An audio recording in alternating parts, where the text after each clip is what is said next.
ក្តីអំពាវនាវអស់លោកស្រីពុទ្ធបរិស័ទចំណុះជើងវត្តខេមរារាមបើសិនបើអស់លោកមានចំណាប់អារម្មណ៍និងមានសទ្ធាជ្រះថ្លាចង់ចូលរួមចំណែកនៅក្នុងការស្ថាបនាសហគមន៍ឬក៏ធ្វើកន្លែងដើម្បីងាយស្រួលក្នុងការប្រើប្រាស់ជាកិច្ចការងាររបស់សហគមន៍សូមមេត្តាអញ្ជើញចូលរួមតាមលទ្ធភាពតាមសទ្ធាជ្រះថ្លាទោះតិចទោះច្រើនពិធីចូលរួមអាត្មានឹងផ្ដល់នៅពេលក្រោយសូមអស់លោកឆាតឬក៏ call មកកាន់ទូរស័ព្ទលេខ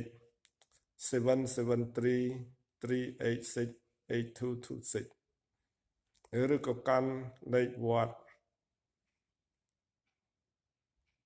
48847